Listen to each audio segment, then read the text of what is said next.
What's going on YouTube? My name is Zachary Kramer with Progressive Payment Solutions and welcome to the PPS vlog.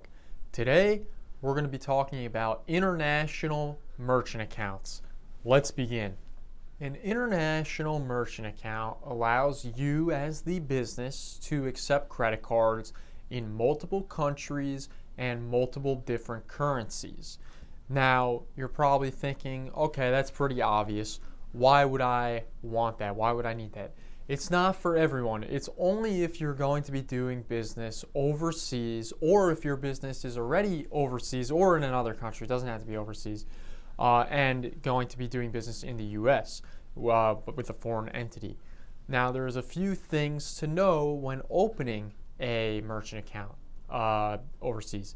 The first is, which country are you going to be opening that account in? Obviously, you're going to want to do it where you're doing business. So let's say you're doing business in China, you're going to want to open a China merchant account. There's a few rules and regulations depending on the country that you have to follow. So the first thing to consider is, well, you have to know the rules and regulations of the country that you're going to. So again, let's say you're going to China, and by no means, this is just an example. I don't know the rules and regulations in China.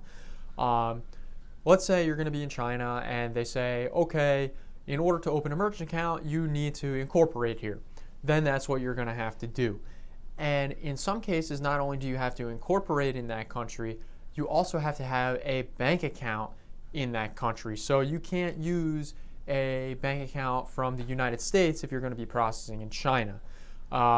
Something else that you want to make sure is that the gateway you're using can accept multiple currencies. So let's say your business is located in the US, your buyer's in China.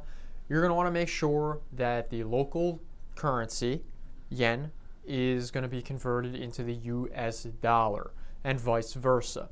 So when signing up for a international merchant account, there's a lot of different things you need to consider. Every country has their own rules and regulations that you need to follow, and in order to find out more information on that, please feel free to give us a call at any time, or you can also go online and see what requirements each country has. Again, thank you very much for watching. If you like our videos, please give it a thumbs up. Comment, subscribe. It really helps our channel quite a bit. Until next time, see you later.